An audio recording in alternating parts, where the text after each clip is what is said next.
बहुत बहुत स्वागत आप सभी मित्रों का। इस वीडियो में बात अरब सागर के ऊपर बनने वाले चक्रवात के मौसम विश्लेषण की करेंगे और जानेंगे कि क्या कोई सिस्टम बनेगा अरब सागर के ऊपर, साथ ही साथ बंगाल की खाड़ी में।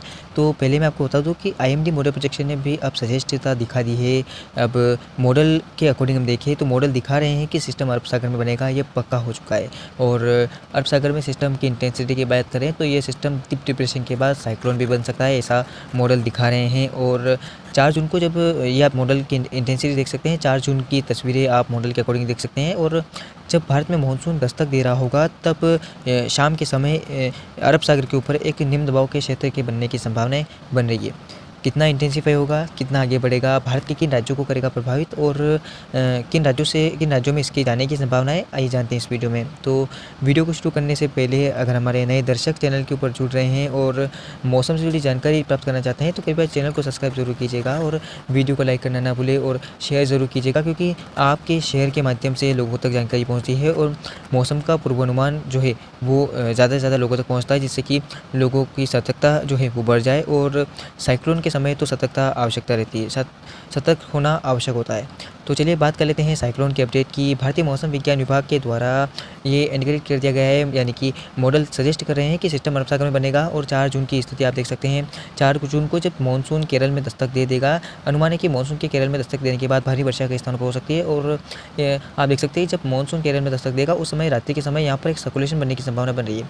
सर्कुलेशन के बाद एक निम्न दबाव का क्षेत्र यहाँ पर बन सकता है। और निम्न दबाव का क्षेत्र जब बनेगा तो अनुमान है कि इसके अंदर हवाएं 20 से 30 किलोमीटर प्रति घंटे की रफ्तार से चलेगी। और निम्न दबाव का क्षेत्र बनते हुए आप देख पाएंगे कि जो इंटेंसिटी है मानसून की वो कमज़ोर भी हो सकती है और बढ़ भी सकती है, क्योंकि मानसून का आगमन जो होता है वो हम कह सकते हैं कि मानसून का आगमन इस बार काफ़ी धीरे हो रहा है।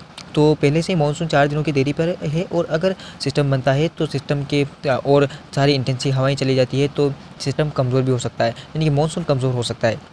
और जब मानसून कमज़ोर होगा तो बारिश की संभावनाएं कम हो जाती है, मानसून के आगे बढ़ने की संभावनाएं कम हो जाती है और ऐसे में मानसून डिले होता है। और ये सिस्टम क्या मानसून को रोकेगा, इसके ऊपर भी आइए वीडियो में बात कर लेते हैं। तो ये थी 4 जून की तस्वीरें। और 5 जून की तस्वीरें देख लेते हैं। 5 जून को क्या कुछ सजेस्टता दिखा रहे हैं मॉडल। तो आप देख सकते हैं कि थोड़ा और इंटेंसिफाई ये सिस्टम हो जाएगा और वेलमार लो प्रेशर के एरिया में पहुँच जाएगा। आप देख सकते हैं कि ये लगातार उत्तर की ओर बढ़ रहा है और आपने देखा कि ये सिस्टम वेलमार लो प्रेशर की इंटेंसिटी में पहुंच जाएगा, यानी कि लो प्रेशर से वेलमार लो प्रेशर सिस्टम और फिर डिप्रेशन की क्षमता में पहुंचता है सिस्टम। तो अभी फिलहाल ये अगर बात करें 5 जून की तो वेलमार लो प्रेशर सिस्टम में रहेगा और उसके प्रभाव से आप देख सकते हैं मुंबई महाराष्ट्र तक बारिश बढ़ जाएगी और मानसून की वर्षा केरल को भिगोने लगेगी। साथ ही साथ केरल के कई इलाकों पर भारी वर्षा देखने को मिलेगी। और बात कर लेते हैं हम सिस्टम की, तो आप देख सकते हैं कि सिस्टम काफ़ी इंटेंसिफाई होता जा रहा है धीरे धीरे। 5 जून को तस्वीरें जिस प्रकार से इंडिकेट कर रही है कि सिस्टम काफ़ी इंटेंसिफाई हो जाएगा। और अब बात कर लेते हैं 6 जून की, क्योंकि जब जब मानसून पास में आता है तब तब सिस्टम अगर बनते हैं तो कहीं ना कहीं मानसून को रोक भी सकते हैं, मानसून को बढ़ा भी सकते हैं। और इसी बीच आप ये तस्वीरें देख सकते हैं 7 जून की तो आप देख सकते हैं कि दक्षिण भारत के कई शहरों पर मानसून की वर्षा का आगाज़ शुरू हो जाएगा। और इसी बीच आप देख सकते हैं मानसून क्या आगे तो नहीं बढ़ रहा है, क्योंकि आप देखिए लगातार बारिश का स्पेल जो है, फैलाव जो है वो दक्षिण भारत के एक बड़े इलाके पर शुरू हो गया है। तो मानसून का आगमन भी हो सकता है ऐसे में और मानसून के ऊपर भी हमारी नज़र लगातार बनी हुई है। और इसी बीच सिस्टम को आप देख सकते हैं कि सिस्टम डिप्रेशन की क्षमता में 7 जून को पहुंच जाएगा।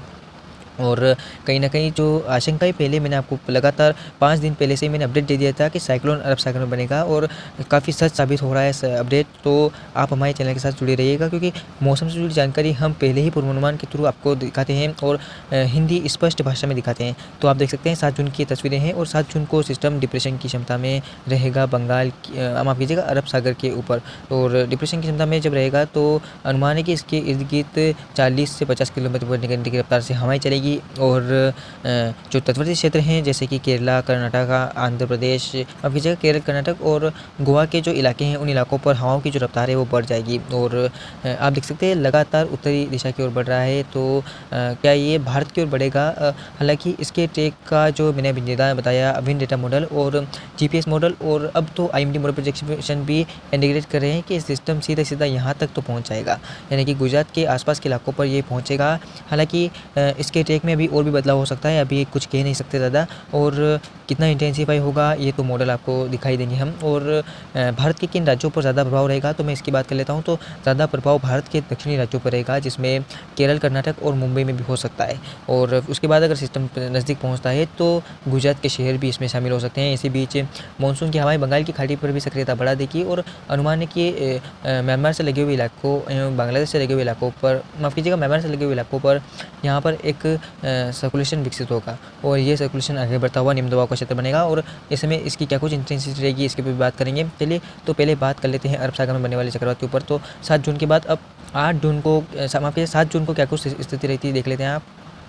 तो आप देख सकते हैं कि 7 जून को सिस्टम डीप डिप्रेशन की क्षमता में अरब सागर के मध्य व दक्षिणी हिस्सों पर बन जाएगा, यानी कि कुछ इसका पूर्वी भाग की तरफ रहेगा। मॉडल आप देख सकते हैं पूर्वी भाग की ओर दिखा रहे हैं, यानी कि ज़्यादा ये इस तरफ नहीं मुड़ रहा है, ज़्यादा इसके ऊपर धकाव जो है वो इस प्रकार से इस तरफ नहीं रहेगा। और ज़्यादा इसमें आप देख सकते हैं चेंजेसता इधर ही हो रही है, यानी कि भारत की तरफ अगर गतिविधियाँ कोई होती है तो भारत में जब मानसून के प्रवेश के समय अगर कोई सिस्टम बनता है तो भारत में मानसून को डिले कर सकता है। ऐसी संभावनाएं यहाँ पर दिख रही है। सिस्टम आप देख सकते हैं डीप डिप्रेशन की क्षमता में पहुँच जाएगा 7 जून को। और आप देख सकते हैं कि ये जो सिस्टम है वो इंटेंसिफाई होता जा रहा है, लगातार अपनी ओर से आकर्षक नमी भरी हवाएं पहुँच रही है। हिंद महासागर से काफ़ी ज़्यादा हवाएं इसको मिल रही है, तो काफ़ी इंटेंसिफाई ये सिस्टम हो रहा है। और इसके इर्द गिर्द की हवाओं की बात करूँ डीप डिप्रेशन की क्षमता में, तो 60 से 70 किलोमीटर प्रति घंटे रफ्तार से हवाएं चलने की संभावना डीप डिप्रेशन की क्षमता में रहती है। और इसके बाद एक ही सीढ़ी होती है साइक्लोन की।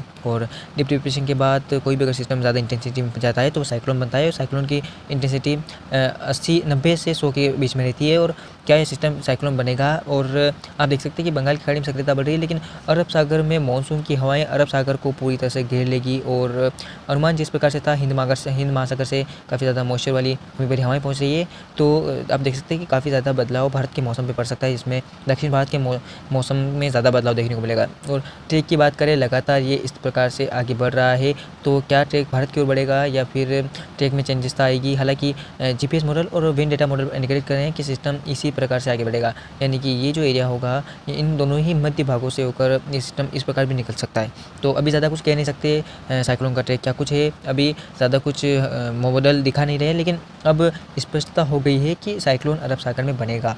और तारीख भी इसकी स्पष्ट हो गई है, क्योंकि डाउट था कि किस तारीख को बनेगा, कब बनेगा और किन राज्यों को करेगा प्रभावित। तो ये तो हमने आपको बता ही दिया कि दक्षिण के कुछ शहरों पर बारिश हो सकती है इसके प्रभाव से, और भीषण वर्षा भी किस स्थानों पर हो सकती है। आगे क्या कुछ कह रहे हैं मॉडल, चलिए देख लेते हैं।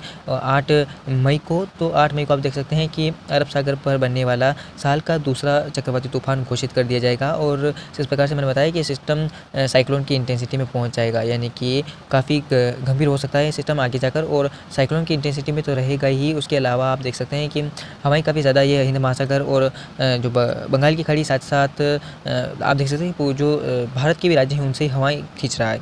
तो इसके अकॉर्डिंग हम देखें तो काफ़ी ज़्यादा मॉइस्चर इसको मिल रहा है, तो काफ़ी इंटेंसिफाई हो रहा है। और लगातार इसके ट्रैक में आप देख सकते हैं बदलाव उसकी देखने को मिल रही है।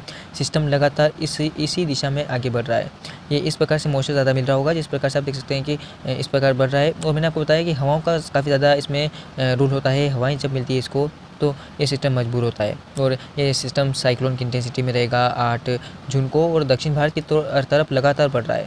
और इसी बीच आप देख सकते हैं कि इसके लगातार ट्रैक में जो बदलाव है वो हवाओं के बीच हो रही है। और हवाएं जो है बारिश को आप देख सकते हैं पूरी अरबियन सी में बढ़ा रही है और काफ़ी ज़्यादा इंटेंसिफाई कर रही है। साथ साथ बंगाल की खाड़ी में सक्रियता बढ़ रही है। तो आप देख सकते हैं बंगाल के, मैंने आपको बताया कि म्यांमार और उससे लगे हुए इलाकों पर एक सर्कुलेशन विकसित होगा और ये सिस्टम लो प्रेशर सिस्टम बनेगा। तो ये आप देख सकते हैं ये लो प्रेशर सिस्टम बन गया है यहाँ पर। और एक तरफ जहाँ लो प्रेशर सिस्टम है तो दूसरी तरफ साइक्लोन है। क्या कुछ स्थिति भारत के ऊपर रहेगी, क्योंकि समुद्री क्षेत्र का तापमान लगभग मानसून के आने के बाद अब बढ़ रहा है। मैंने आपको बताया कि जिस प्रकार से दक्षिण भारत में इस समय गर्मी पड़ रही है, कि साथ साथ उड़ीसा और आसपास के इलाकों पर गर्मी पड़ रही है, साथ साथ तापमान काफ़ी ज़्यादा बंगाल की खाड़ी और अरब सागर पे चढ़ रहे हैं। अब आज से ही चढ़ना शुरू हो गए हैं और लगातार चढ़ते रहेंगे। और इसी बीच सिस्टम बन रहे हैं, तो कहीं ना कहीं भारी नुकसान भारत के राज्यों को देखने को मिल सकता है आने वाले समय में।